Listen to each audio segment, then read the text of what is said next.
This Soyboy gets a reality check in this debate on Timcast IRL. What percentage of professors are liberals? A bunch? 95? A bunch, I don't know. 95? So this is the problem we have.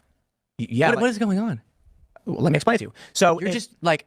He's asking a question. I'm asking a question. No, I get that. I'm not a master on how these studies methodologies You don't know. down, but your only evidence is I saw some violence. No, hold on. That's sophistry. I didn't say my only evidence was me making a okay, so then what's something not anecdotal that substantiates your argument? Which portion of my argument? What are you talking about? I don't get caught up in individual provocative anecdotes.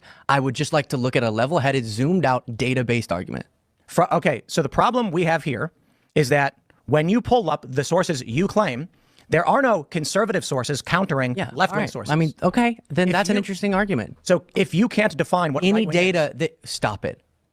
If I stop what define it. If I stop define right wing. If I took the time to properly write out a definition of a right-wing ideology, I could present that to you. I can. But I don't want to get it wrong, and so I'm not going to throw something out that I didn't know I was going to define right-wing. But what I do know, is that your argument of literally saying any data that I disagree with is too liberal is like, yeah, all right, I heard that about crime increasing. I heard that about everything. You're misrepresenting my argument. My argument is right now I have pulled up the ADL as a source in your favor. However, it has six categories of right wing and one of left wing. Now, how does that make sense? How can we quantify an ideology if there's 6 versions of right wing? Which one is actually the right wing, and how come left is one parent organization? I would actually argue the ADL sides with me in saying left wing encompasses all of it. Luke, do you feel as though more Democrats were willing to justify the BLM riots than Republican elected officials were to condemn January 6th? I couldn't tell you.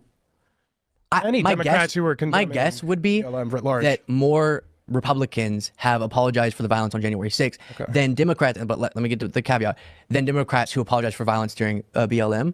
Very limited. They would all say violence is bad, but the cause was... It's the voice of the unheard, like MLK, remember? But then I'd get to, I think it's a fair criticism to say, maybe some were too quiet about the violence. Like, none of them were out there saying this is fine. Well, yes, they were taking a knee. They were taking a knee, many of them, Nancy Pelosi and some Democrat leaders, and they would show up to a peaceful protest, and then as a part of that, people would be exploiting. Maxine Waters with the whole, you have to go find them in restaurants, and you have to get in their face. Like, that's not direct violence, but that... Okay, no, but then Kamala Harris also was posting a bail fund for BLM rioters, and... It's just weird. Y'all are the ones supporting the politicians who say this, like Trump. Who? Say what? Who justify violence. When did Trump justify violence? I thought we just went through that. We didn't. I asked you for examples, and you said, I don't know. Don't just squint at me. Tell me what you think. No, it's like whenever you don't have an answer, you just get confused and say, what are you talking about? Boom, roasted.